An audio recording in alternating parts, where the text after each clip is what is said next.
Kalau sebagai seorang jurnalis lebih suka ngelihat rapat yang adem ayem atau rapat yang Oh, panas sih? tentu yang Yang panas. panas. Rame ya? Apalagi video jurnalis ya, Iya. kan video Wah, tuh orang sambil visual gebrak gitu. meja gitu lebih seru ya? Mantap itu views-nya. Kayak sesimpel waktu itu wakil ketua Banggar kalau nggak salah lagi Iya. nyerahin laporan, habis itu Iya. dia black out gitu, Oh, pingsan. iya, iya. Sesimpel itu Iya. bisa gede views-nya gitu. Semangat pagi. Halo para sahabat Indonesia. Berjumpa kembali dengan saya Denny Widya CBC di program Gemar, Generasi Emas Berkarya.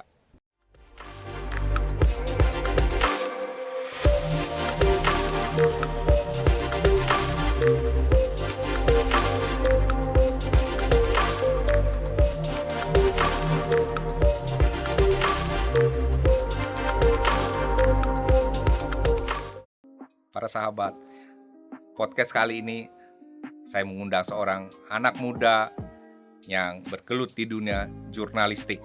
Ya, kita mau ngobrol-ngobrol tentang dunia jurnalistik nih, dunia yang menarik sekali sebenarnya. Bagaimana meliput sebuah berita dan menyajikannya kepada para pembaca, penonton, semenarik mungkin. Bintang tamu saya pada hari ini bernama Nisi Elizabeth. Halo. Terima kasih Nisi udah bersedia hadir nih program Thank you. Gemar ya. Terima kasih juga Om udah mengundang. Aku manggilnya Om atau Iya. Om aja, Om Denny gitu ya. Nah, kita mau ngobrol-ngobrol nih tentang jurnalistik nih ya.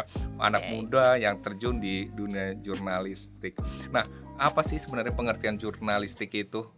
Jurnalistik itu di ilmu jurnalistik itu adalah suatu proses gimana cara kita mengolah suatu informasi yang kita dapat dan kita sajikan ke masyarakat. Itu sih sebenarnya dasar yang paling dasarnya pengertiannya jurnalistik.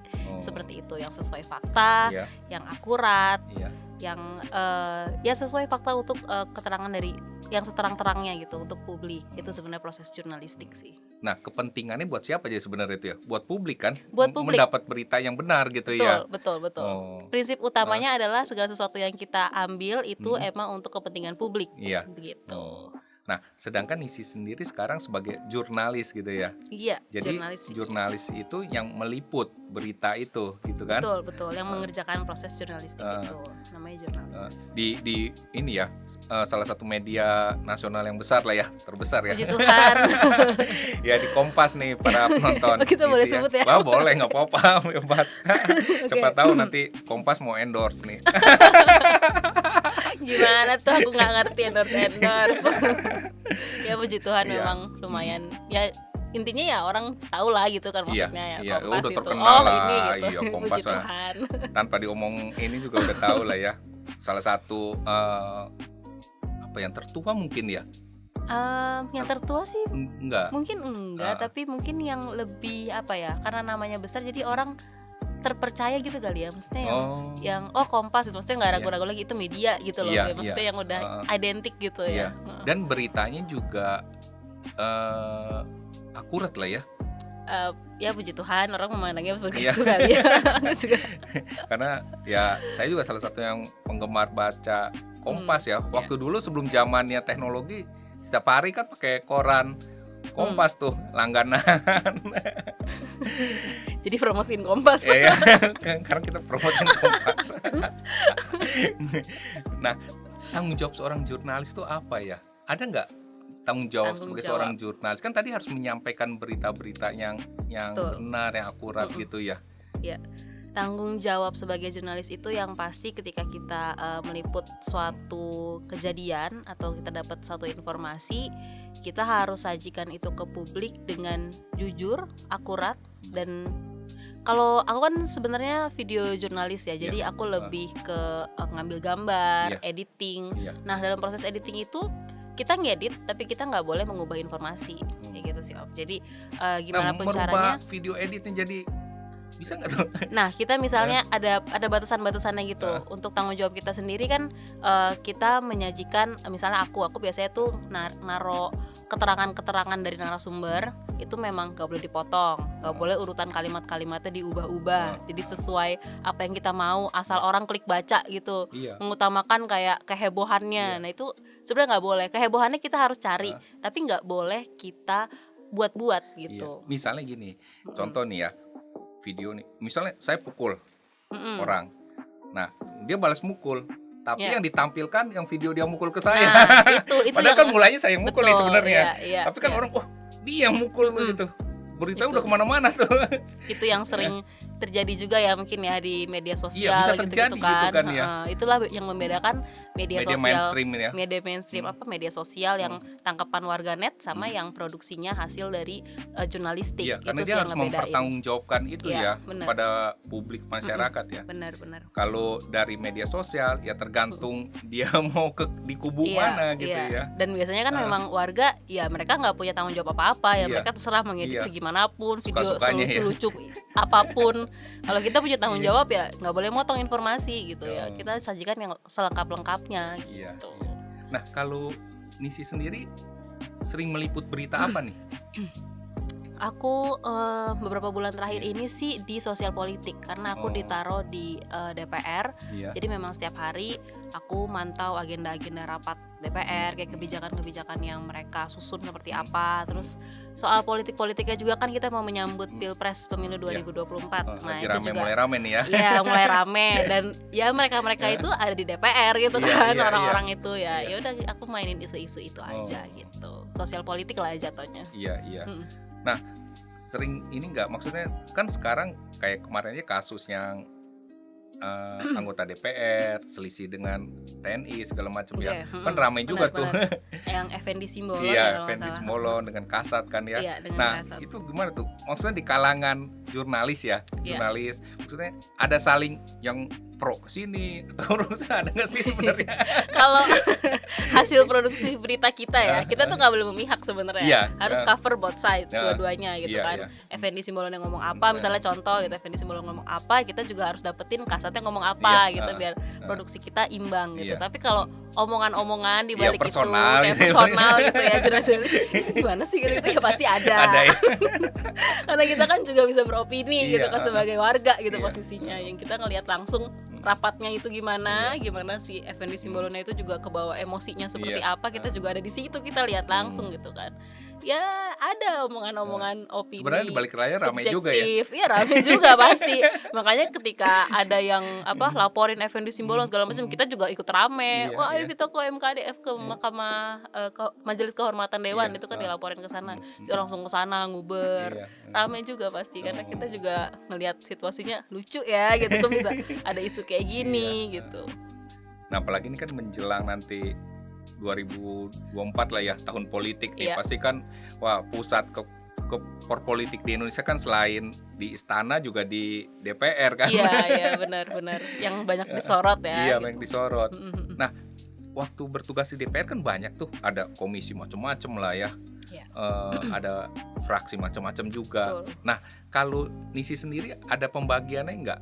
Apakah atau bebas lah meliput apa aja di DPR, atau khusus meliput misalnya komisi ini atau fraksi ini atau apalah, ada bagian gitu nggak sih? Kalau aku ditempatinnya khusus di DPR, jadi general aja sih. Oh, jadi general. semua Apa aja apapun bisa yang lagi diliput rame, ya? Iya, apa aja bisa diliput. Bahkan nggak cuma soal komisi atau fraksi atau partai-partaian, tapi juga ya lingkungan di DPR itu, misalnya kayak mobil-mobil anggota dewan nih, misalnya aku iseng gitu ke parkiran ngeliat mobil-mobil mereka atau apa gitu, itu juga aku masih bisa ngeliput. Jadi apapun sebenarnya yang ada di DPR gitu. Demo di depan DPR misalnya lagi tiba-tiba ada demo gitu atau apa, Iya. aku juga bisa langsung ke Iya. depan. Sekarang kayak kan mulai rame lagi ya demo-demo di DPR. gitu. Iya lumayan ya, gara-gara kenaikan BBM. Iya, hampir setiap hari. Hampir setiap hari, udah mau 2 minggu ya kalau Iya. nggak salah itu demo-demo. Terus meliput di tengah demo itu.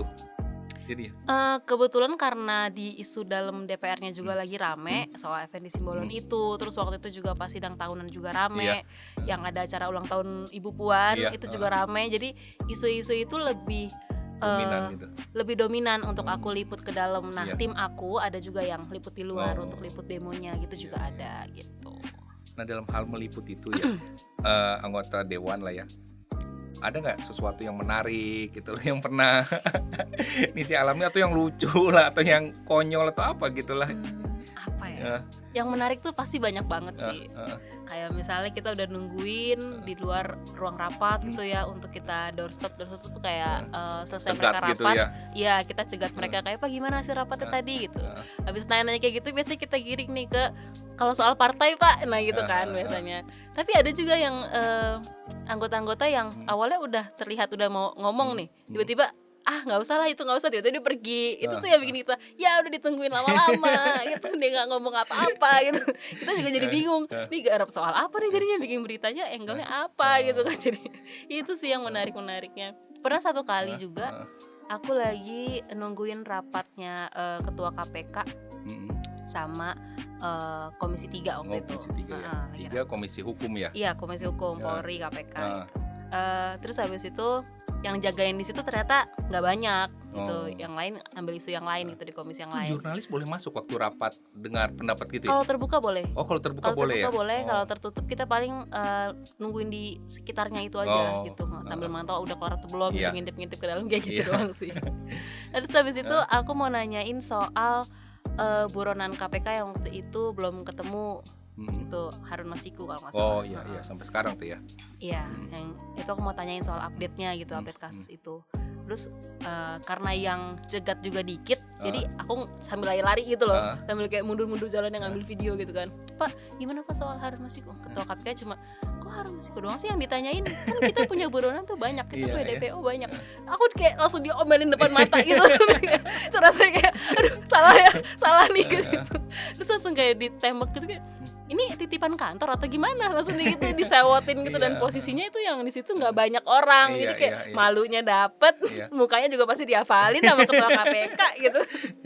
Tapi ya udah itu memang tugas kita lah ya. Iya, kan masyarakat juga banyak yang nanyain kan, ini si orang ini belum ketemu bla bla bla, kita cuma menyampaikan aja gitu kan. Ya sebenarnya kan banyak pertanyaan yang Nisi sampaikan, jurnalis sampaikan itu kan dari sebenarnya masyarakat yang pertanyakan betul, juga ya. Betul, iya. Jadi kalau ketua KPK kemarin nanya ke aku, ini titipan kantor ya, titipan masyarakat Pak gitu. Aku gitu aja. Nah, ada gak sih narasumber yang menarik, yang kalau memberikan penjelasan atau memberikan keterangan itu enak, lugas gitu loh, nggak berbelit-belit, ada gak? Ya, di beberapa orang yang di DPR tuh kayak kita lama-lama udah tahu gitu. Orang ini nih jawabannya enak gitu. Orang ini jawabannya frontal, asik buat dikutip-kutip gitu kan. Jadi judul berita yang lucu-lucu gitu. Orang yang ini jawabnya serius. Kalau yang ini yang jawabannya normatif gitu kan, kita nggak bisa ini gitu ada. Jadi kita juga sesama rekan-rekan jurnalis di lapangan kayak sering tukar-tukaran kontak, kayak dapat kontak ini dong, gue mau misalnya berita ini nih tapi nggak naik-naik, gimana, siapa sih yang biasanya ngomongnya tuh frontal atau ngomongnya tuh asik gitu, nih dikasih kontaknya kayak gitu sih. Kita di lapangan juga walaupun mungkin terkesannya kayak di website gitu ya, media-media kita bersaing atau gimana dapat views apa segala macam, aslinya di lapangan akrab, kita akrab, malah kita saling bantu. Yang ini udah belum, sini dibantuin, yang ini udah belum, kayak gitu. Gitu sih. Ada nggak narasumber itu yang jawabnya itulah melingkar nggak jelas, ditanya apa? Itu ada banget. Itu yang biasanya kalau doorstop satu video bisa 16 menit. Itu ngeri. Gimana ya, pertanyaannya satu, jawabannya panjang gitu sampai 3 menit. Intinya nggak jelas. Mungkin memang mereka ini kali apa ya, kita juga memahami sih, satu sisi mereka kan baru kelar rapat atau mereka capek apa gimana, ditanyain lagi sama wartawan, mungkin juga nggak bisa langsung ngasih rahasia dapurnya mereka juga, tapi mereka harus jawab, jadi ya muter-muter gitu bahasanya. Tapi ya udah, kita yang penting dapat informasi, dapat update-nya aja, jadi kita kerjain kayak gitu sih.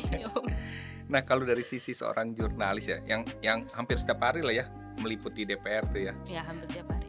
Nah, sekarang kan orang ya, masyarakat pada umumnya tuh nggak tahu sekarang tuh saya kesan terhadap ini kan sebenarnya wakil kita nih, wakil rakyat ya, yang mewakili kita gitu loh. Nah, kalau dari sisi seorang jurnalis sebenarnya ya, pandangan ini aja lah dari ini sendiri. Apakah sebenarnya mereka tuh benar-benar telah mewakili kita gitu? Ya mungkin kan ada atau enggak, tapi sebagian besar dari kacamata seorang jurnalis ya. Soalnya kalau kita orang yang di luar kan kita hanya menonton mereka di TV Iya. atau dibaca beritanya, nggak utuh gitu loh. Tapi Iya. kan kalau setiap hari nongkrong di situ, tahulah kehidupan mereka tuh. Iya. Sebenarnya mereka benar-benar mewakili rakyat yang mereka wakili atau enggak sih? Eh, Gimana ya menjawabnya?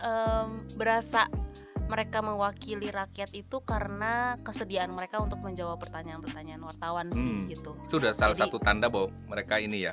Iya, mereka concern juga gitu Concern sama ya. apa yang terjadi gitu. Bukan yang bodoh amat, yang penting hidup mewah gitu. Iya. Enggak Enggak. seperti itu juga gitu. Walaupun memang dilihat emang mereka punya fasilitas, mereka punya mungkin pakaian yang terlihat bagus, juga mobil-mobil segala macam juga terlihat oke. Cuma dalam kerjanya mereka, kita sendiri juga berasa dari rapat-rapat berjam-jam yang kita ikutin, mereka juga punya pendapat yang dari masyarakat gitu. Oh. Dan begitu mereka Mereka bawa dari ditanya, konstituennya ya. iya, mereka juga memposisikan diri sebagai rakyat gitu, Iya, ikut rapat misalnya untuk satu kebijakan, mereka juga pakai kacamatanya kacamata rakyat, Iya. mikirin rakyat-rakyat kecil Iya. juga, orang-orang pedalaman gitu juga ada. Ada ya. Ada orang-orang yang memang ya kita juga respect lah, dan dalam memberi keterangan ke wartawannya langsung juga terlihat sekali mereka juga concern dengan satu isu gitu. Jadi mereka sebisa mungkin nyampeinnya semuanya dengan jelas juga gitu. Tinggal tergantung gimana media ini juga berperan sebagai penyambung kan antara pemerintah, DPR segala macam sama rakyat. Gimana cara kita ngemas beritanya itu bukan semakin manas-manasin atau apa. Kalau emang kita lihat salah ya kita tulis emang sesuai pandangan kita aja gitu kan. Dia ngomong kayak gini ya udah kita tulis A B C D gitu. Nanti masyarakat sendiri akan menilai kan, wah omongannya kok kayak gini. Mereka mempertanyakan. Nah, kita sampein lagi, Pak, omongannya kemarin kok gini.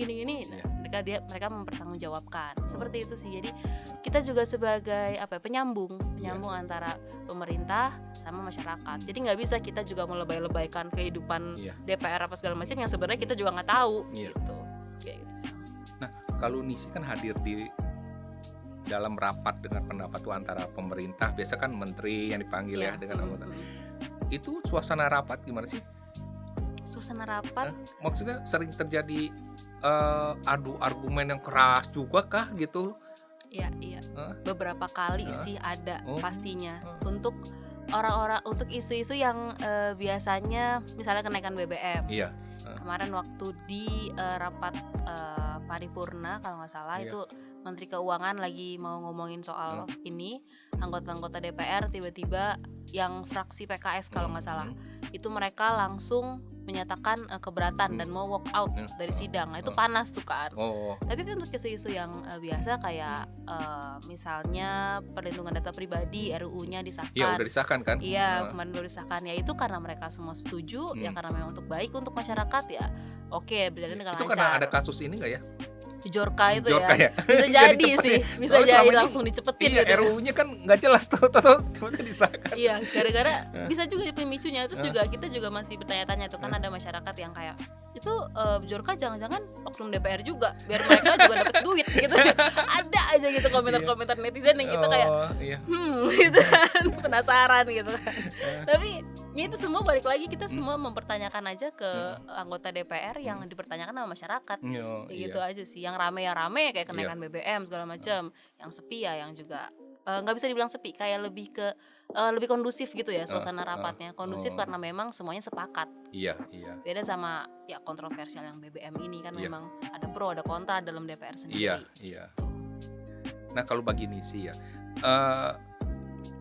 kan selain anggota DPR kan dia begitu rapat dengan pendapat kan ada dari pemerintah juga. Nah, dari pemerintah juga itu ikut diliput juga tuh. Begitu. Iya, justru kita juga ramenya di situ karena menteri-menteri itu kan jarang kita temui di DPR. Yang ditemui kan pasti yang dari anggota DPR-nya, yang perwakilan rakyat. Justru dari menteri yang yang eksekutifnya jarang kita lihat gitu. Begitu mereka datang hadir di rapat, kita pasti utamain untuk ngejar keterangan dari situ. menteri. Itu sih yang diiniin duluan.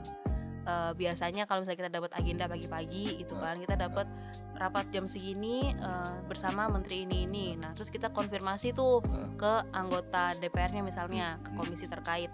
Pak, konfirmasi si ini datang nggak, jadi datang nggak atau gimana. Nah, kalau misalnya datang, kita pasti pantau terus tuh rapatnya. ada yang lucu-lucu nggak di sana, atau ada sesuatu panas yang di sana atau apa. Nanti selesai rapat kita pertanyakan, Pak kenapa tadi ada adu argumen bla bla bla, itu bisa gitu kan. Kalau sebagai seorang jurnalis lebih suka ngelihat rapat yang adem ayem atau rapat yang Oh panas sih? tentu yang panas. Rame ya. Apalagi video jurnalis ya Iya. kan, video Wah, tuh visual orang sambil gebrak gitu. meja gitu lebih seru ya. Mantap itu viewsnya.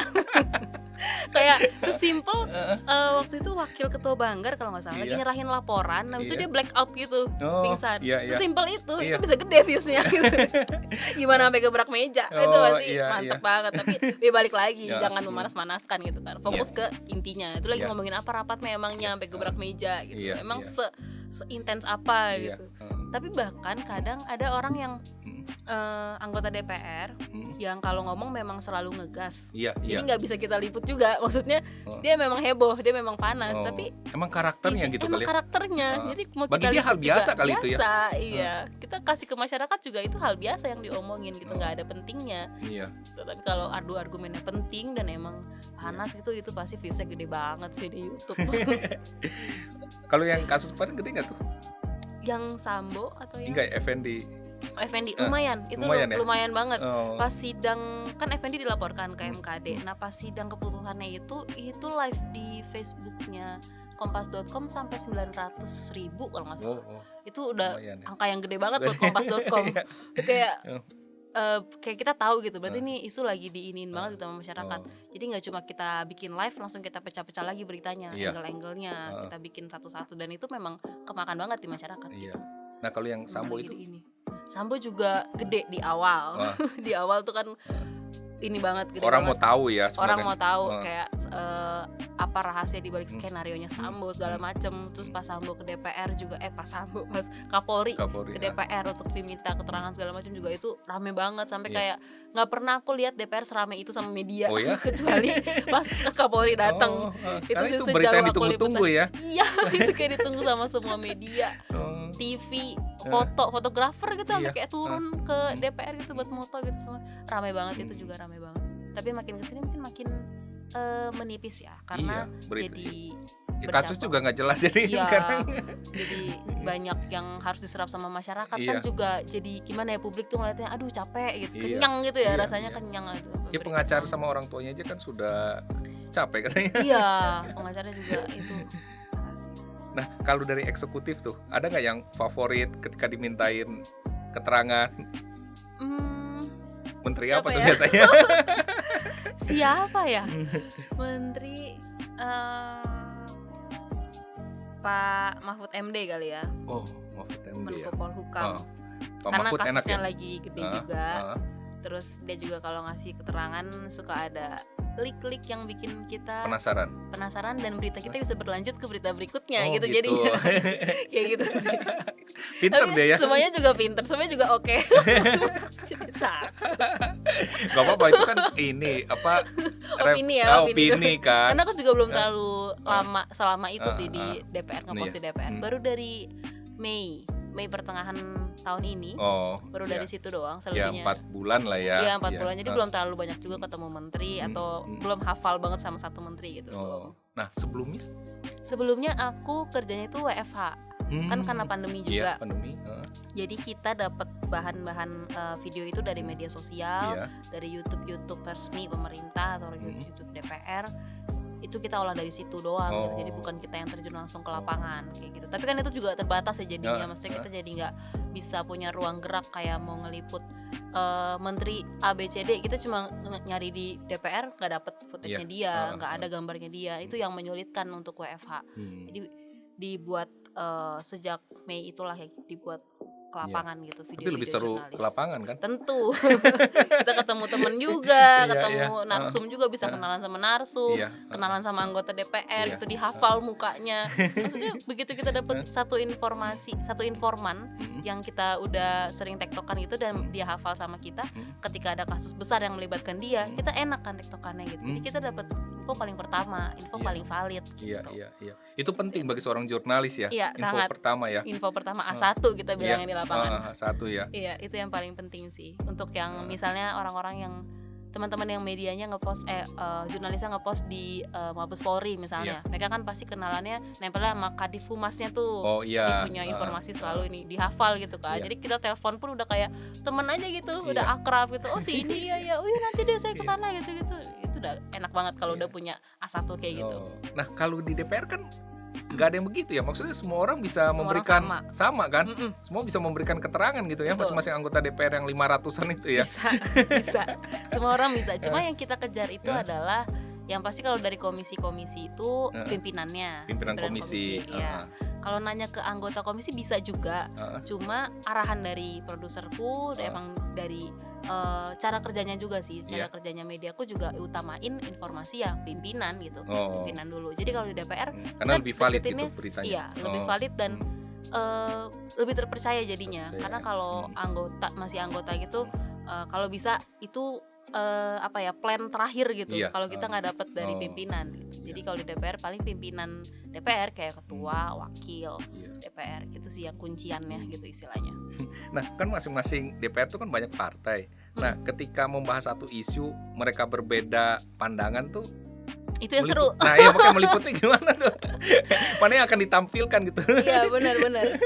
Itu yang buat kita makanan enak gitu. Makanan enak ya. Begitu dapat, wah beda nih tanggapannya misalnya PKS dan PKB gitu. Ya udah kita bikin PKS-nya dulu, bikin PKB-nya dulu, naikin ke YouTube, habis itu kita bikin yang perbedaan tanggapan itu disatuin tuh perbedaannya. Itu makan views gitu. Masyarakat justru seneng yang ini yang ya. gitu ya, kontradiktif gitu kontradiktif ya. Kalau kita bilangnya bad news is a good news gitu. Jadi makin ada makin ada konflik kayak masyarakat makin seneng gitu. Iya. Lucu sih. Iya, tapi kalau ngelihat di TV ya mereka berkonflik gitu. Tapi keseharian mereka gimana sih di DPR? Apakah mereka kalau ketemu gitu ya memang udah konflik di rapat terus ya cuek-cuek aja? Sejauh yang kita lihat amati, di lapangan sih mereka tuh adem ayem aja ya kalau ketemu, nggak yang kayak cuek-cuekan musuhan gitu enggak. Walaupun di rapat panas salaman gitu semuanya. Terus kalau nanya kabar juga ya biasa aja nanya kabar. Kalau papasan itu juga ya udah biasa aja sih sebenarnya. Cuma memang karena di istilahnya kita kan menyajikan beritanya juga sesuai sebenarnya sama faktanya. Cuma memang masyarakat nggak bisa lihat seluruh kehidupannya orang itu gitu kan. Jadi mau nggak mau yang istilahnya dilihat kan yang diliput aja kan. Yang dilihat yang ya udah yang di TV, yang di YouTube, yang di medsos kayak gitu. Nah itu kan nanti kadang-kadang bisa jadi personal branding orangnya itu kan. Misalnya dia waktu rapat, galaknya terus sering. Nanti orang berpikiran dia tipe orang galak atau apa gitu kan. Padahal orangnya mah ketika ketemu, wah baik banget, bisa aja kan gitu kan. Benar ya, bisa dibilang juga itulah gunanya kita sebagai jurnalis juga ya tadi sih cover both side juga. Walaupun emang dia terkesan marah-marah di rapat atau apa, kita juga harus bisa lihat gimana penyelesaiannya. Penyelesaian dari marah-marahnya itu emang dia ngapain gitu dan kebijakan yang keluar jadinya apa. Itu sih yang harus. Jadi kalau misalnya kita udah mulai satu isu, ya kita terus ikutin isu itu sampai isu itu selesai gitu biar masyarakat juga mungkin yang viralnya itu yang pas dia marah-marah. Cuma kalau misalnya masyarakatnya mau cari lagi nih, warga juga pengen tahu nih orangnya sebenarnya kayak apa sih, kita juga ada gitu. Gitu sih amannya ya. Iya. Nah, Nisi kan selama ini meliput tentang sosial politik lah ya. Sosial nah, ada nggak sih kepengen meliput yang bidang lain gitu loh? Ataukah memang udah menarik nih sosial politik gitu? Karena baru sebentar ya hitungannya di sosial politik ini, apalagi di DPR masih enjoy sih. Maksudnya ini juga baru ini nih partai-partai baru keluar gitu kan karena pemilu, karena pilpres segala macam baru mulai panasnya, mulai tektok-tektokannya, terus kayak koalisi-koalisi baru kebentuk juga. Masih pengen cari pengalaman untuk ngeliput soal-soal kayak gitu. Tapi kalau mau ditanya yang lain ada sih, pengen ke entertainment gitu, ngeliput yang ringan-ringan, film, lagu gitu, kayaknya adem ayem ya soal kehidupan artis atau gimana, itu seru juga gitu. Itu siapa yang menentukan pindah itu, siapa produsernya atau Iya, produser aku. Tim aku tuh sejauh ini kan masih kecil ya hitungannya, karena YouTube-nya Kompas.com juga baru, video-video jurnalisnya juga baru semua, tim kecil, jadi belum bisa dipecah-pecah untuk yang lebih jauh kayak Oh. soal lifestyle gitu-gitu, Ah. ada lagi timnya sendiri yang Oh. media sosial Iya. gitu. Oh. Mungkin nanti, mungkin sih, dan Iya. harapannya juga ketika Iya. timnya udah besar bakal lebih spesifikin lagi. Karena aku pun walaupun sosial politik pegangnya, tapi kalau misalnya ada kejadian apa, kecelakaan apa, aku juga liput gitu. Atau Oh. kalau misalnya isu lagi di DPR lagi landai, aku juga disuruh garap soal-soal global Oh. gitu. Jadi masih general hitungannya sebenarnya. Iya. Cuma memang kita udah dipecah-pecah, di pos-posin. Ada yang di KPK, Mabes Polri, DPR, terus KPU, karena kan lagi mau Iya. rame juga Oh. KPU Iya. gitu.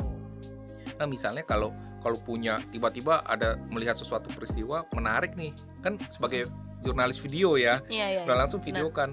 Nah, walaupun bukan tentang sosial politik tuh bisa tuh dikirim. Oh. Bisa.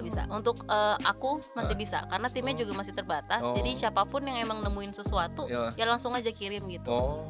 Agenda-agenda yang selain sosial politik juga aku Iya. masih bisa ajuin ke produser gitu. Oh. Misalnya kayak agenda rilis film Iya. yang aku misalnya kenal sama orang yang mau ngerilis ini, jadi kan Iya. dia ngirimnya pasti ke Iya. aku duluan. Aku nggak apa-apa ajuin dulu, nanti Oh. dilihat siapa yang Hmm. posnya lagi landai atau lagi ada free time atau Ya. gimana, bisa ditarik untuk kesana gitu, Oh. Iya. untuk meliput agendanya. Iya, jadi bisa lah itu ya. Nah, kalau Pasti bisa. kalau di DPR sendiri ya, banyak kan wartawan, jurnalis segala macam itu dari berbagai media gitu ya. Iya. Dan juga sekarang media itu ada yang media mainstream atau media yang kecil juga banyak kali ya sekarang ya. Banyak. Nah, Ada kan online. iya, yang media online segala. Ya kalau Kompas kan boleh dibilang lebih netral lah ya, menyampaikan apa adanya gitu ya. Enggak. Nah, kan banyak juga mungkin media yang punya kepentingan politik atau kepentingan ekonomi atau Iya. apa. Ada aja nggak sih di sana? Kita kayak sama-sama tahu aja gitu. Misalnya Oh, Metro TV kan kita tahu punya siapa gitu. Jadi kita tahu partainya juga apa gitu. Oh. Sebenarnya untuk memihak atau kepentingan apa gitu, kita sebisa mungkin menjauh. Karena kan yang balik lagi tanggung jawab kita adalah buat masyarakat, bukan untuk kepentingan-kepentingan. Jadi kalau misalnya mau ada kepentingan kayak promosi atau apa, itu pasti arahannya dulu dari tim marketing, tim public relation atau apa, baru nanti mungkin jurnalis ada yang dilibatin atau gimana.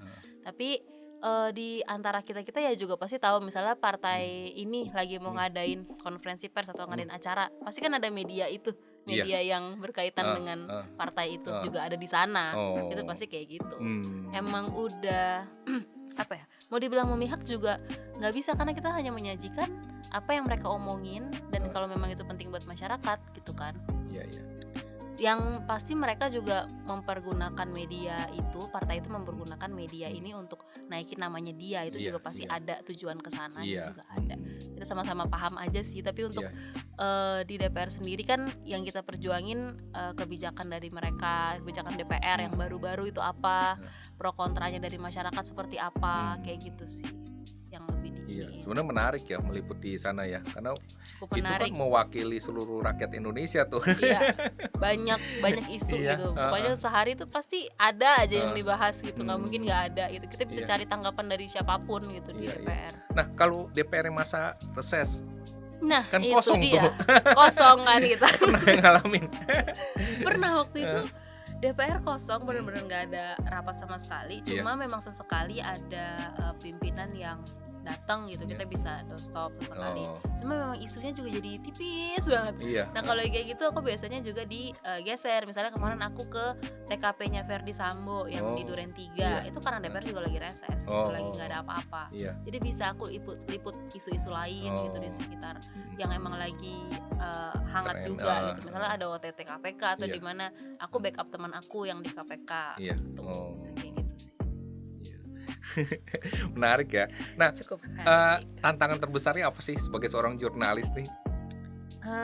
Tantangan terbesarnya adalah ketika kita bikin satu berita yang kita tahu itu udah benar, tapi memang masyarakat menangkapnya nggak nyampe di masyarakatnya tuh salah gitu. Maksudnya banyak komentar-komentar dari netizen yang sebenarnya kita udah sesuai gitu, cuma mereka mendukung pihak satunya gitu, misalnya gitu dari satu kasus. Itu yang bikin kita rada greget gitu ya, maksudnya ayolah teredukasi please gitu buat masyarakat. Iya, iya. Jangan kemakan nama isu-isu yang Nah. nggak jelas gitu. Oh. Pokoknya ya itu sih yang Tapi sekarang kalau salah kalau satu iya, ininya. kalau Nisi melihat ya, masyarakat kita udah cukup cerdas atau belum sih dalam menyikapi berita-berita ini ya? Oke, Heeh. gak bisa disamaratakan sih. Ya, Jadi setiap berita ada pasarnya masing-masing gitu. Oh. Jadi misalnya isu-isu global. Heeh. Isu global kalau kita ngangkat soal negara China gitu, negara Iya. Cina lagi Heeh. isu apa. Heeh. Itu komentarnya kadang-kadang penuh dengan orang-orang yang anti banget sama Chinese Oh. gitu. Itu Di masih Chinese ada. pasti langsung tuh Masih ya ada nyerbu ya. Om, iya, masih rame banget itu. Iya, iya. Soal Heeh. luar negeri itu kayak gitu. Misalnya Amerika Serikat bahkan. Heeh. Tuh ya dibilang negara yang apa gitu kan. Apa sih ada aja orang-orang kayak gitu. Tapi ada juga orang-orang yang memang peduli dan memang teredukasi sih, memang pintar aja gitu. Mereka ngasih pandangan yang berbobot gitu Iya, buat iya. masyarakat, itu juga ada. Gimana tergantung dari sebenarnya kalau di YouTube itu kan ada algoritma ya, Iya. kayak maksudnya orang video itu bakal nyampe ke pasar yang seperti apa gitu. Iya. Nah sekali video itu nyampe ke pasar yang mungkin orang-orang yang menurut kita istilahnya kurang bisa berpendapat dengan baik di Ya, media sosial, itu otomatis isi kolom komentarnya akan mengikuti gitu. Oh. Entah kenapa ya, tapi ya kita juga berusaha gimana caranya video-video ini nyampainya ke orang-orang yang memang benar sih begitu. Jadi ketika ada orang yang agak lain ini melihat video itu, jadi lebih oh iya deh ternyata pendapatku salah, ternyata yang benar kayak gini-gini gitu. Iya, Jadi juga enaknya di YouTube kayak gitu, kita Iya. bisa interaksi langsung, antar masyarakat juga bisa Iya. saling ngajarin gitu Iya. istilahnya. Heeh. Saling kayak tukar pendapat di sana, Iya, di kolom iya. komentar YouTube, di apa. Benar. Itu sih enaknya dan Iya. kebaca juga sama kita kan. Oh berarti nih pasarnya kayak gini, udah deh kita kurangin bahasa-bahasa yang kayak gini misalnya gitu. Evaluasi juga buat Bisa dievaluasi ya. iya kayak gitu sih. Jadi saling belajar sebenarnya iya. di media sosial itu. Nah, kalau Nisi sendiri nih, pernah nggak merasa pernah membuat suatu liputan yang menjadi apa ya, masterpiece lah gitu loh, yang wah bangga nih dengan liputan ya? ini. Pernah nggak tuh? Oh, iya pokoknya merasa nih sampai saat ini yang paling bangga dengan liputan ini gitu loh. Soal kasus Sambo kali ya. Oh, kasus Sambo ya? Itu bangganya karena bisa jadi orang yang pertama tahu gimana berjalannya rapat antara Kapolri sama Komisi 3. Oh. Itu sih yang, dan itu memorable banget karena rapatnya sampai malam Bang. Oh. Rapatnya berjam-jam, kalau nggak salah tuh rapat 10 jam atau, dan itu Dari siang sampai malam ya? dari pagi. Oh, dari pagi. Dari pagi. Aku sebenarnya shiftnya itu jam 10 baru mulai kerja, tapi aku jam 8 udah nyampe di DPR Iya. buat ngeliput si Kapolri datang gitu masuk ke ruangan. Udah cuma gitu doang. Habis itu udah kita cuma mantau dari Oh, YouTube. itu rapat tertutup ya? Terbuka. Oh, terbuka. Aku sempat ke balkonnya juga, ke atas ruang DPR gitu untuk ngambil video-video mereka rapat segala macam. Di situ Kapolri juga jelasin kronologinya segala macam dan ngerasa kayak ih, kasus gede ini bisa kayak ini aku yang pertama kali tahu gitu. Mereka rapat gitu tuh kayak rasanya itu sih memorable aja sih gitu, dan ya bangga sama liputan itu karena habis itu juga banyak live update gitu yang sebelumnya aku nggak pernah nge-live dengan bawain kasus gede, tapi itu kan di situ kasus gede dan politik hukum segala macam itu kan nyorot gitu kan. Oh, di itu situ. live tuh waktu itu meliputnya. Iya, aku sempet nyampein live juga kayak hasil rapat-rapatnya, Iya, tanggapan dari DPR, pertanyaan dari DPR, aku sampein di live streaming kompas.com. Itu sih yang benar-benar takut tapi kayak rasa berhasil juga Terus Iya. setelah lihat hasil live-nya juga aduh banyak yang kurang sebenarnya. cuma ya udah cukup bangga dengan ngehandle kasus itu. Itu kayaknya salah satu yang itu ya jadi memorable. masterpiece lah ya, memorable. Iya, kayak keinget banget. Udah nungguin hasil rapatnya juga berjam-jam gitu kan. Setelah selesai rapatnya pun Kapolri ngomongnya nggak banyak pas di doorstop sama wartawan. Tapi ngerasa sebagai masyarakatnya kayak dari posisi masyarakat ngelihat seorang Kapolri lagi menangani satu kasus yang gede di mana nama baik dia juga dipertaruhkan gitu kan, institusinya dia sendiri, ngelihat ekspresinya dia secara langsung kayak nyampein ini capek mungkin juga sampai sama pertanyaan dari anggota DPR, terus bingung juga mau nyampein ke masyarakat, mau nyampein apa lagi karena belum ada update-nya atau gimana. ngerasa aja gitu, kayak maksudnya euforianya, capeknya Iya. dia, Oh. vibes-nya gitu. Hmm. Itu sih yang ini. Nah, selama jadi jurnalis nih, Liput, pernah nggak mengalami ada yang ya dalam tanda petik mengancam atau harus membuat beritanya harus begini sesuai keinginannya? Pernah ngalamin nggak sih? Puji Tuhan belum pernah. Oh, belum. Belum pernah ngalamin yang kayak gitu-gitu. Oh. Justru ngalamin yang sebaliknya kali ya. Oh, yang sebaliknya? Ngalaminnya yang kayak begitu tampil di YouTube Kompas.com gitu ya, dipuji kayak ih cantik banget kayak gitu. Itu justru Iya. sebaliknya ya, Ah, justru pujian, justru iya. kayak ini. Puji Tuhannya sih belum pernah Belum sampai pernah ya. dipaksa-paksa atau apa gitu. Tapi memang ada Ya, soalnya saya dengar beberapa. kan ada beberapa jurnalis atau Ada, wartawan pasti ada. yang diancam atau di ini ya, Iya, ada. dipaksa dalam Pasti. tanda petik Mm-mm. harus membuat beritanya seperti yang diharapkan Iya. si A gitu loh. Ada beberapa Hmm. cerita-cerita dari teman aku juga ada. Cuma ya untungnya aku belum Oh, pernah. belum Puji pernah ya. Tuhannya masih aman semuanya. Belum pernah ada paksaan apapun. Ya masih happy lah ya saat ini Iya, ya. benar. Masih dalam kondisi yang aman. Eh, Ngeliputnya juga lancar, Iya. teman-temannya juga suportif semua, belum Iya. ada tekanan apapun. Dari kantor juga, dari lingkungan kerja, support semua ya. produsernya semua support, nggak ada yang gimana banget. Paling kalau ngeliput demo aja sih, tapi itu pun bukan tekanan, maksudnya kayak emang Pernah nggak sih resiko liput aja. demo? Liput demo aku pernah. Di tengah-tengah demo gitu. Iya, di tengah-tengah demo. Terus pernah ngalamin demonya rusuh atau apa? Enggak rusuh banget. Enggak. Sempet hampir gontok-gontokan aja sama polisi waktu itu demo buruh tahun berapa aku lupa. Oh, Tapi nggak sampai rusuh. yang demo Armando dulu nggak ada tuh, nggak ikut tuh. Enggak, itu kebetulan aku lagi berlindung dalam DPR. Oh, di dalam malah. Aku lagi di dalam. Iya. Karena biasanya dari peserta demo itu kan ada yang dipanggil perwakilannya ke dalam. Iya. Nah, kita tuh bagi tugas gitu, Oh, ada yang jaga di demonya, ada yang jaga di dalam ketika oh. nanti si perwakilan datang. Datang. Gitu. Kebetulan waktu itu Nisi di dalam. Kebetulan di dalam, jadi nggak ngerasa apa yang sesuatu Iya. gimana banget. Cuma ya dapet capeknya juga kayak panasnya, suasana ininya, terus Iya. juga berasa deg-degan sih, kayak kita kan nggak pernah tahu ya demo tuh berujungnya rusuh Iya. atau gimana. Ya semua perlengkapan harus ada gitu. Oh. Dari air minum, topi, payung, hujan, semuanya segala macam, jas hujan segala macam harus ada siap tempur gitu. Tapi untuk tekanan Iya. dari personal atau kayak misalnya petinggi-petinggi apa gitu, kayak neken aku harus apa, nggak pernah. Oh, Nggak pernah. iya. Ya inilah ya masih Ya nyaman Tuhan lah ya. masih nyaman, masih happy, masih lancar semua. Iya. Nah, kalau sebagai jurnalis wartawan kan sebenarnya ada tanggung jawab sosial juga ya. Itu kan ada Dewan Pers gitu ya. Nah, ya ini buat edukasi masyarakat aja nih, penonton kita yang biar tahu gitu loh. Oke. Nah, bisa nggak kalau Nisi jelaskan Dewan Pers itu fungsinya buat apa sih, supaya masyarakat mungkin ya sekilas yang Nisi tahu lah ya, supaya kan mungkin dia ada supaya berita atau jurnalis atau wartawan itu sesuai dengan kode etik kali ya bertindaknya, betul, atau apa gitu ya.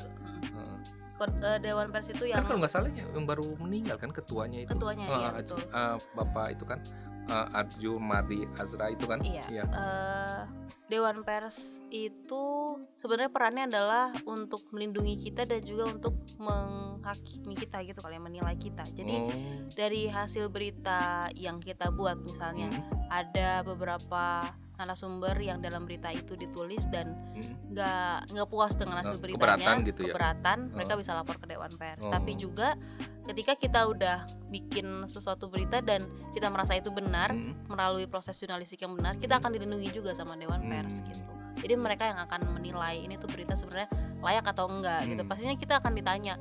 Kalau misalnya kita melalui proses-proses yang benar, ada verifikasinya, ada bukti rekaman kita wawancara, dan etikanya gimana, nanti semuanya dinilai sama Dewan Pers. Jadi kita juga satu sisi dilindungi, satu sisi juga kita bisa harus mempertanggungjawabkan.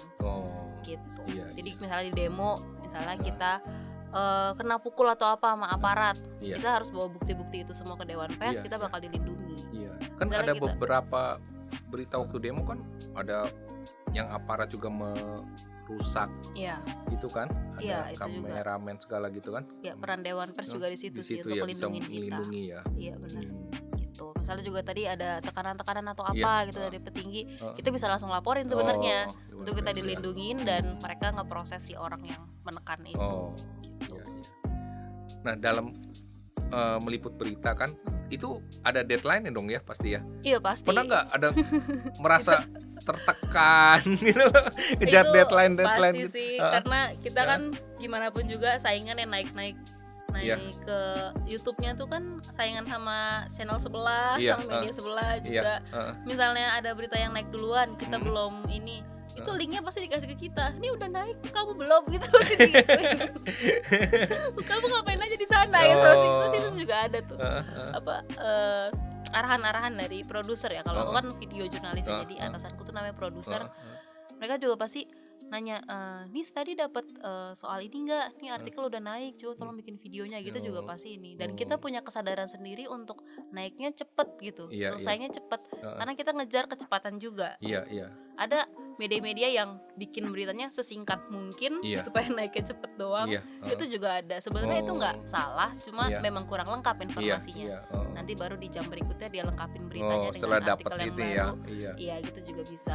Banyak Iya. teknik-teknik yang gimana caranya supaya kita cepet aja gitu. Iya, Pokoknya tekanan dari atas. Sebenarnya ditekan banget kayak untuk cepet gitu enggak. Enggak. Kalau di Oh. kompas.com enggak Iya. tahu di media lain. Iya. Tapi kalau di kompas.com enggak, di aku juga apa ya, lebih ke kesadaran diri sendiri Iya. aja. Nggak boleh leyeh-leyeh juga gitu Iya, di lapangan setelah dapat bahan Iya. ya harus selesain Iya. cepet gitu. Oh. Baru kita bisa istirahat Iya. gitu sih. Karena nomor satu tuh berita itu ya bagi Iya, media ya. iya. Nah, sekarang kan semua udah zaman teknologi, semua Mm-mm. serba menggunakan teknologi. Nah, sekarang kan yang zaman dulu kayak yang cetak, koran segala kan Iya. udah ketinggalan lah ya beritanya ya. Ya, Maksudnya naiknya lebih lama gitu Iya ya kan jadinya. mereka harus menunggu besok baru berita itu naik. Benar. Sedangkan kalau di portal-portal di YouTube sekarang kan udah Online online, gitu. udah Iya, langsung berita langsung itu cepet ada ya. kan cepet ya. Per detik gitu ya, ada aja gitu yang update. Iya, yang membedakan adalah pasar-pasar orangnya sih, target-target marketnya. Mungkin yang konvensional itu masih ada, Masih yang ada ya. koran itu. Ada juga sih teman saya masih suka baca koran, Nah, saya lebih enak katanya. Iya, ada orang-orang yang lebih memilih seperti itu gitu. Jadi mau nggak mau ya koran juga tetap bertahan gitu Oh, sih. di Kompas masih kan ya? Masih ada harian Oh, Kompas masih oh, ada. Masih ya. Masih produksi. Mm. Jurnalisnya juga teman aku juga di Oh, lapangan. iya. Tapi ya memang dia gitu beritanya, dia sebisa mungkin kumpulin sampai rampung banyak gitu kan, sampai terkumpul banyak Ya. baru dia bikin tulisan yang panjang untuk di Iya. koran. Oh, Beda sama teman-teman yang online, iya. nanya dikit kita udah bisa bikin berita gitu. Nanya dikit ke anggota siapa gitu, dia udah bisa bikin berita lagi gitu. Itu tuntutannya aja sih yang beda di lapangan. Dan targetnya itu dipertahankan, pasti koran tetap ada karena memang ada pencintanya, ada Iya. pembacanya masih Iya. ada gitu. Iya masih ada ya. Nah, kalau Nisi sendiri punya mimpi besar apa sih? Kan udah terjun nih di dunia jurnalis gitu loh. Mimpi besarnya itu adalah sebenarnya pengen tapi terlalu jauh mungkin ya kalau untuk bikin media sendiri. Tapi ya, itu masih terlalu besar sih Iya. sebenarnya. Tapi, Ya, tapi siapa- sejauh ini masih pengen garap-garap isu yang lebih besar lagi sih, pastinya dipercayakannya untuk ketemu orang-orang yang narsum-narsum yang lebih wow lagi gitu, misalnya mungkin di post di istana atau di mana kan bisa jadi itu sih mimpi terdekat dan terbesar yang Ada masih aku mimpi ini. buat ini nggak ngadain talk show sendiri nanti narasumbernya kan itu Waduh. udah banyak kenal narasumber orang-orang beken. Coba Iya tahu kan sih. gampang kontak ini orang-orang beken kan udah banyak kenal di DPR segala. Siapa tahu Menarik sebenarnya menarik ya, kan untuk ngajak bikin talk show, podcast gitu iya kan ya, model podcast yang- orang-orang yang iya. beken lah ya, yang keren, yang maksudnya punya nama terus punya pandangan yang tentang Bener. kebangsaan atau apa gitu loh. Privilege dari jurnalis ya itu sih, Itu kenal ya. sama orang-orang yang gede. Iya. Dan memang di kompas.com tuh kan lebih fleksibel ya, jadi kita Iya. pun walaupun jurnalis lapangan, Iya. aku pernah Sampai Rossi aja kan wawancarain. ada kan sekarang. Iya, Rosiana itu kan Rosiana Lalahi Silalahi kan iya, buat itu juga ada di Kompas TV. iya. Kita privilege-nya itu, kita bisa kenal orang-orang gede dan suatu saat kita bisa random aja tiba-tiba disuruh wawancarain si ini secara eksklusif gitu. Itu juga ada kesempatannya. Ada Cuma kesempatan aku gitu ya. belum pernah dapat sih. Dapat waktu itu wawancara eksklusif sama pengamat, kalau nggak salah pengamat ekonomi, Iya. tapi belum yang menteri atau apa. Tapi kayak kesempatan itu tuh ada gitu, Iya. kesempatan untuk kita bisa tatap muka langsung sama menteri siapa gitu, sama petinggi apa, itu tuh ada gitu di jurnalistik gitu sih, itu yang ini. Nah, kan ketika ketemu banyak orang itu, kan mereka backgroundnya macam-macam ya. Tentu sebagai seorang jurnalis itu perlu punya pengetahuan atau wawasan yang luas juga dong ya. Benar. Karena kan berbeda-beda yang dihadapi. Siapa tahu ini Iya. orang ekonom, si ini orang politik. Iya. Nah, bagaimana sih cara mengisi wawasannya itu loh? Oke, yang pasti banget itu adalah riset. Risetnya juga nggak bisa hamin satu. Kalau Iya. misalnya mau wawancara orang besar gitu ya, pasti juga butuh beberapa hari, karena juga kerjaannya nggak cuma wawancara, Iya. kita juga ada kegiatan lain. Pastinya riset sih yang paling penting. Kayak kita cari background orang itu gimana. Kalau bisa cari di YouTube gimana cara kita wawancara orang ini supaya orang ini cair sama kita. Itu juga kita harus hafalin. Terus juga banyak nontonin hasil wawancaranya dia, justru kayak pertanyaan-pertanyaan apa nih yang bikin dia bosen atau yang bikin dia nggak suka, atau tanya orang-orang yang pernah wawancarain dia kalau kenal, untuk kayak bisa apa sih tipsnya biar dia bisa ini sama kita kayak gitu.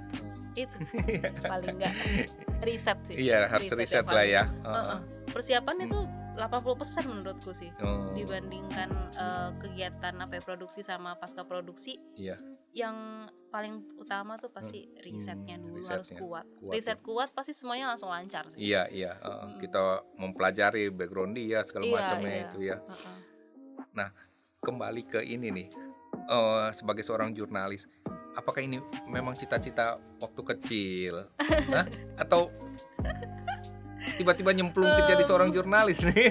Lucu sih sebenarnya. Iya. Jadi dulu tuh pas SMP sering nonton TV, nonton berita, terus kayak asik gitu ya lihat reporter kayak di TV gitu kan. Gara-gara di belakang itu saya ya? ada kebakaran atau ada apa gitu. Terus habis itu beranjak usia, nggak tahu kenapa cita-cita itu kayak ya udah nggak ada aja gitu. Terus pas SMA mau pilih jurusan bingung, kayak mau IPA apa IPS. Itu kan di SMA aku di Tunas Bangsa cuma ada 2, IPA IPS. Akhirnya tes minat bakat. 50-50% tuh imbang IPA IPS-nya. Terus karena mikirnya kalau jurusan kuliah itu kan yang ranah yang IPA maksudnya kalau kita SMA-nya IPA kita bisa ambil yang IPA dan IPS. Kalau IPS nggak bisa kan. Nah, cuma IPS doang. Ya udah aku ambil aman aja nih. Ya udah IPA aja deh, karena nggak tahu mau jadi apa gitu kan. Kayak tiba-tiba lupa aja gitu sama cita-cita. Jadi masih itu. SMA tuh masih bingung juga ya. Bingung juga, nggak tahu mau jadi apa dan cuma ngikutin arus aja gitu. 50-50% akhirnya ambil IPA. Terus belajarlah nih IPA, ternyata nggak bisa. Nilainya tuh aduh ini banget ya, sedih banget. Pokoknya nyampe KKM aja tuh udah bersyukur banget gitu. Tapi untungnya di sekolahku ini nggak cuma nilai doang yang dilihat, tapi juga karakter buildingnya. Terus habis itu juga ya mungkin sikap juga gitu ya di kelas atau gimana. Mungkin guru juga lihat nih anak sebenarnya mau belajar cuma nggak bisa aja gitu kali. Jadi dilulusin. Terus juga ya itu untungnya di nilai bahasa aku tuh lumayan tinggi nih. Maksudnya lumayan bisa menopang lah, menunjang nilai-nilai fisika, kimia dan segala macam yang aneh-aneh itu. Terus habis itu ya udah karena memang udah tertarik di bahasa aku juga kuat, bahasa Inggris, bahasa Indonesia gitu-gitu juga nilainya oke. Ngambillah ke jurnalistik di UMN. Sebenarnya mau ke psikolog juga, psikolog Atma. Cuma waktu itu mempertimbangkannya adalah sebenarnya jarak aja sih, jarak dari rumah ke kampus gitu sama biaya hidup.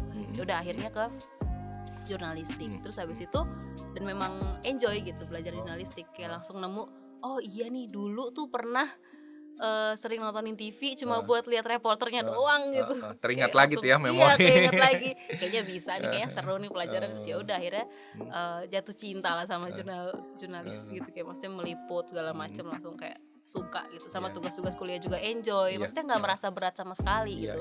Ketika orang-orang bilang kayak sebenarnya yang disuka itu yang bikin susah sama kuliah itu adalah ketika kita nggak suka gitu. Betul. Kan. Nah, puji Tuhan aku nggak pernah ngerasain itu. Dari awal sampai lulus aku selalu suka banget sama semua pelajarannya, semua mata kuliahnya gitu. Ya passionnya memang di situ. Nah, bisa dibilang begitu mungkin ya, amin. Gitu. Jadi bisa menikmati kan. Iya, menikmati. Itu yang susah, nggak setiap orang kan bisa menikmati apa yang mereka pilih gitu loh Iya ya. betul, itu sih yang puji Tuhan nih ternyata nggak salah pilih gitu Iya, kan. nggak salju lah, salah jurusan. Salju. Nah begitu lulus kuliah juga langsung kan berkarir juga di bidang jurnalistik kan. Iya. Waktu itu tuh aku pertama kali ke Kompas itu gara-gara magang wajib dari kampus. Kan semester berapa ya? 6 kalau nggak salah. Itu harus magang wajib dan lagi pandemi itu. Terus habis itu tadinya mau ke stasiun TV-nya lagi batas-batasin. Jadi akhirnya milih ke online yang video jurnalis ini dan baru tahu juga ini tuh baru buka divisi baru, nggak ada seniornya gitu, jadi benar-benar angkatan pertama di video jurnalis gitu di YouTube. Jadi kayak ngerasa ngerintis gitu loh, ngerasa dari awal banget gitu. Jadi pas masa magangnya kelar ditawarin mau lanjut atau enggak ya lanjut karena emang ngerasa ini SOP-nya aja kita yang buat dari awal gitu kan, harus dilanjutin nih. Iya. Gitu sih. Iya, malah nanti kan bisa jadi senior. Ya, amin semoga. Iya kan, karena merintis dari awal. Iya, amin. Nah selain kegiatan jurnalistik gitu ya kerja, ada ini nggak kegiatan-kegiatan lain yang Nisi lakukan, ngisi hobi atau apa gitu? Apa sih hobinya? Aku hobi apa ya, berenang. Tapi sekarang juga nggak bisa rutin berenang karena nggak nemu aja waktunya. Ini sibuk ya sebagai jurnalis itu karena nggak ada jam kerjanya gitu jadinya ya? Iya, kadang bisa kayak gitu. Jadi kayak walaupun emang kayak orang kerja di kantoran gitu ya? Di kontraknya sih ada ya jam kerja dari sini. Tapi enggak. Kenyataannya gitu ya. Kalau rapatnya belum selesai ya udah stay tungguin di situ kan sampai kelar gitu. Terus tiba-tiba ada breaking news atau apa kita juga bikin gitu. Temenku bahkan nungguin rilisnya KPK tuh yang tangkap tangan hakim agung sampai dini hari kali sampai dini hari dia di sana sampai ya udah diem di situ nungguin gitu. Jadi nggak ada jam kerjanya gitu. Jadi ketika libur dibandingkan hobi berenang itu ya mending istirahat gitu. Aku karena udah ini ya terlalu sibuk lah sehari-harinya ya. Hobi berenang, terus apa kegiatan pelayanan di gereja aja sih. Ada pelayanan di gereja gitu tiap weekend. Iya. Nah, ada nggak pesan-pesan ini nih dari Nisi ya kepada anak-anak muda? Kan ini program Generasi Emas Berkarya ini Gemar ini kan ditujukan buat anak-anak muda di Indonesia. Mereka berbagai macam background dan latar belakang mereka ya, profesi mereka juga.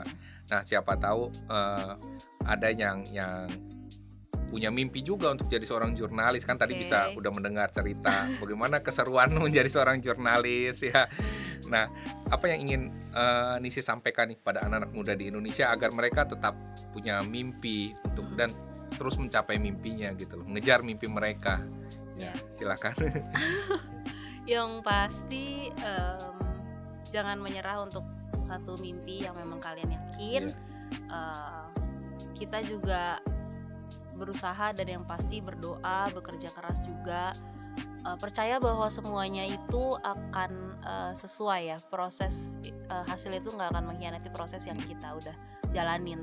Jadi seberat-beratnya mungkin tantangan kita sekarang ya percaya nanti ujungnya indah, percaya semuanya bisa berhasil pada waktunya Tuhan.